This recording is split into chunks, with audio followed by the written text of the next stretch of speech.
Hey guys, we just finished up doing the corned beef and I figured I would do a warm update since it's been several months since since I showed the video of me sitting up their home.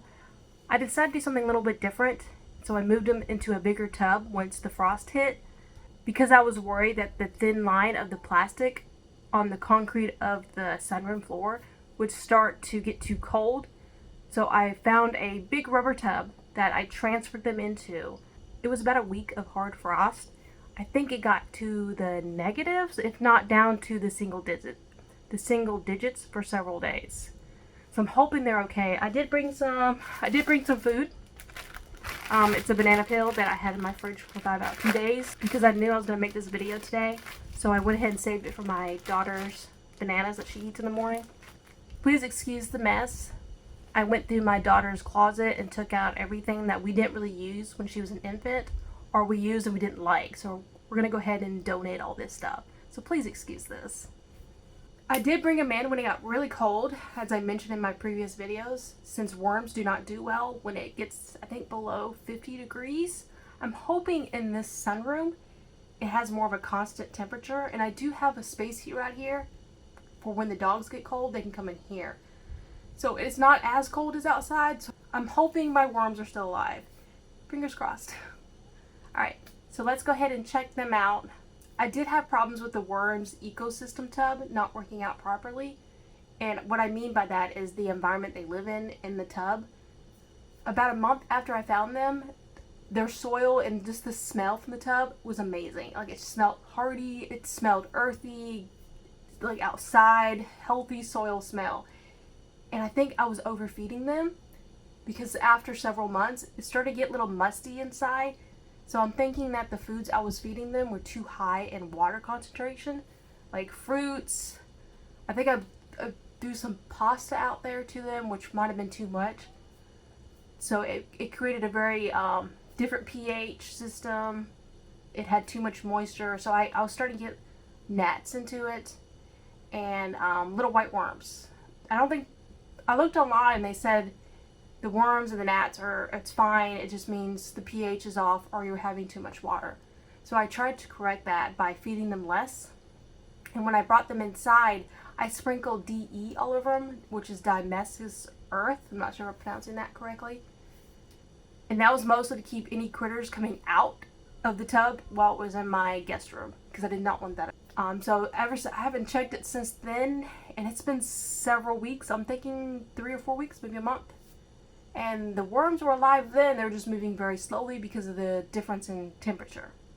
So let me go ahead and turn on a better light so you can see better and take you down to look at the worms. I placed this tarp here in the old bucket container here to help control some of the heat.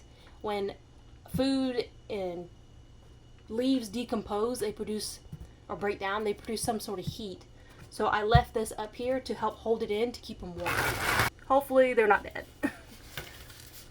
If they are dead, then I'm just going to order some more online once the temperatures warm up and hopefully find a different solution for next year. If not, then this might have to be a yearly purchase.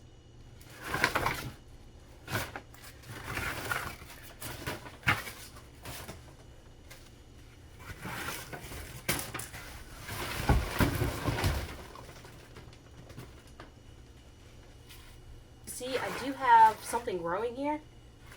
It might have been from the squash or bananas I left down, so that's a good sign. It means that there is life in the tub. Oh, and I already see some worms moving around.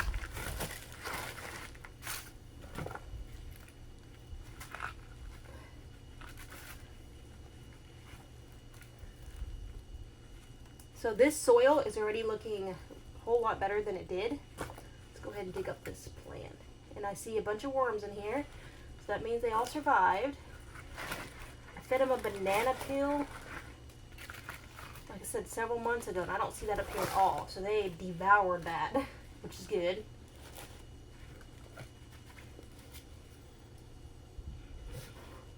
So I'm going to go ahead and take my banana.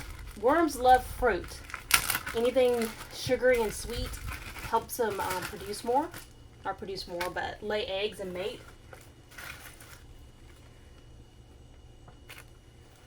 Let me see if I can find one. Two right there. They're not moving that fast, probably because it is still kind of chilly out here. Let's get them all. But this soil is looking great. You can see the DE that I sprayed. I just sprayed it.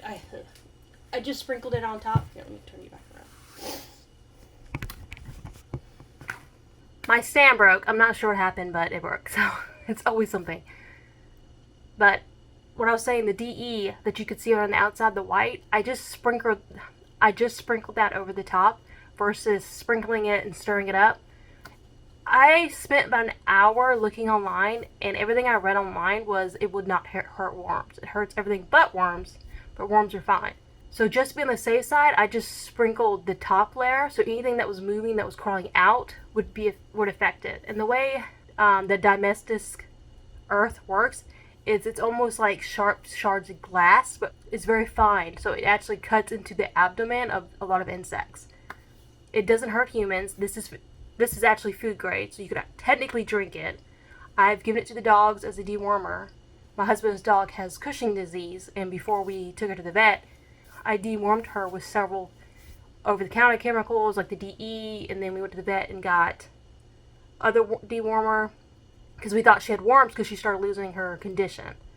So, and I don't know anybody who drinks this, but I've read several people online that actually drink this as a dewormer or other health benefits. At least I know the worms are okay. I was really worried about them because I think before I moved them inside, it was down to like 20 degrees. So I was concerned that I killed them. So I'm glad, because I think I started off with like 10 worms, and I'm pretty sure I'm up to about 100 plus in this bucket. And that's not with me truly digging around. I kind of just picked at a few spots because I don't want to disturb them because it is so cold and they need to reserve that energy to survive. So let's go ahead and put this back up, put the lid back on it, and cover them up so they can stay warm. I'm going to put my gloves back on, just because I don't mind touching worms, but the thought of touching worms is icky, so I don't want to touch them. Alright. I'm not sure about these worms, but they seem to really like cardboard. So I've been trying to save these recycled bags to feed them. My mother gets them, I think, from Harris Teeter. Let's put those four layers down here. Put this back on it. I was also worried about that there might be eggs attached to this.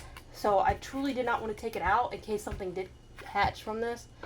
You can see where it has some dirt clumps. So that's another reason why I laid it on top.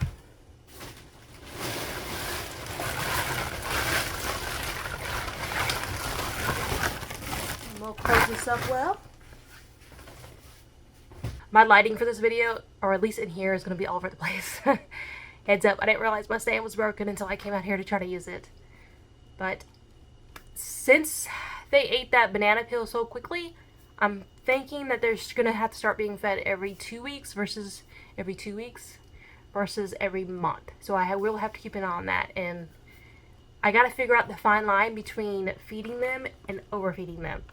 Because right now the soil looked amazing. It had a nice, healthy, earthy smell to it. Like a flower bed or anything. And that smell is how it's supposed to smell. And that's how it smells. So I really need them to start producing because I need them for the garden. So I'm going to try to feed them twice a week. And if I see any tidbits of feed, I'm not going to feed them again. Because before I found the tidbits and I would feed them on the other side and it ended up being too much. And then I got the gnats and the white worms. Which the white worms are good because they eat the gnats and the dead worms. But I just don't really want to deal with them. To me, they're just icky and I don't want them in there. So that is something I need to start working on. I need to start paying more attention to these worms and not let them get dried out. I'm not sure if I don't think I showed you the container that well. Oh, this is not going to work. Anyways, I'll explain the container. This is a 20-gallon rubber tank that I got at Church Supply to water my horse. I no longer needed it, so it was just sitting out there. Pretty much flipped over, and if we needed it for something, we used it, but it went back outside. It is thicker, so I'm hoping it was a better insulator than that clear plastic tote you saw. because this concrete, to me, sitting on cold concrete is cold. So I had a feeling the worms were going through the same thing. So I wanted to get them more off the ground, which this is probably about 1/2 inch thick of good quality rubber. Not to mention I did a thick layer of leaves that I rigged off the deck, and then I dumped them into the bucket here and tried to be as gently as I could. And then I layered everything with cardboard and those bags you saw. So I'm hoping that I won't have to turn on the heater when it drops down to 30 degrees, I think tonight and tomorrow. Because even right now with this light on and the ceiling fan, I'm content. To me, it feels like it's 55 to 65 in here. I could probably curl up and go to sleep in this room if this room is cleaner and not so unorganized. I need to get off here and go feed the dogs. They're standing by the door waiting for their dinner. But thank you for joining me. If you like this video, please like and subscribe. If you have any questions or anything like that, please post a comment. And thank you so much for joining me. And I hope you have a great day. Bye.